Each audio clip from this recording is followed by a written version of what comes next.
Happy New Year mga ka-happy. Ayan. So sana nasa mabuti lahat kayong kalagayan. Hindi ko napansin, ang tagal-tagal ko na palang hindi nagwa-vlog. Ayun, so magbibigay lang ako ng update. Ito pinapakita ko sa inyo, ito ay Lactul gatas. Saan na ba yun? Happy! Happy! Happy! Ayan si Happy. Happy. Oh, Happy, sit ka nga, sit. Happy, sit. Oh. Ayan, say hi. Happy, hi. Hi. Mahiyain si Happy. Ayan, so bali, ano kasi ito, bagay itong Lactul pala sa mga sa mga gusto ng ito yung the best, isa sa mga magagandang gatas para sa mga newborn puppies. Ayan, newborn puppies ito.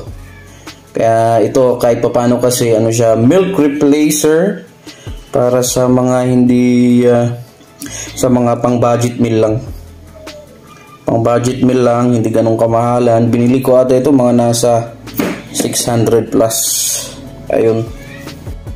So ito na nga ang kwento mga ka-happy. So bali nung mga third week ng October 16 ata, in-hit na naman si Happy. So pinastud ko dito sa gwapong American Bully na ito. Kita nyo naman yung quality niya, tapos lilac pa yung kulay. So pinastud ko siya. So ang nangyari kasi dyan, nakipag-usap ako dun sa may-ari kung pwede yung isang isang tirahan lang, tapos magbabayad lang ako ng 5,000 pesos, kasi mahal yung 15,000 pesos yung hinihingi pagka complete na alam nyo na stud session, yung 3 beses. Tapos kapag walang nabuo pag walang nabuo uulitin, libre. Kaso yung ginawa ko nung time na yon, syempre alam nyo naman tayo, nagtitipid. Naging kampante ako. Sabi ko kung pwede isang kahit isang tira lang, tapos 5,000. Kung walang mabuo okay lang. Bali yun ang usapan namin. At pumayag naman siya. So ayan, so kung yan nakikita nyo, ang normally naman ang ginagawa sa American Bully is yung tinatawag na artificial insemination. So bali yan yung ginagawa ngayon dyan na makikita ninyo sa video. So sasabihin ko na kung anong nangyari, kasi anong petsa na ngayon, January 2025 na. Normally kasi ang isang aso nanganganak yan 60 to 72 days from the day of the last stud. Kaso lagpas 72 days na ngayon, hindi siya so bali hindi nagbuntis si Happy. Yun ang masama. So kumbaga nalugi ako ng 5,000. Tapos yung Lactul na pinapakita ko sa inyo nung una, nabili ko na yon ng maaga.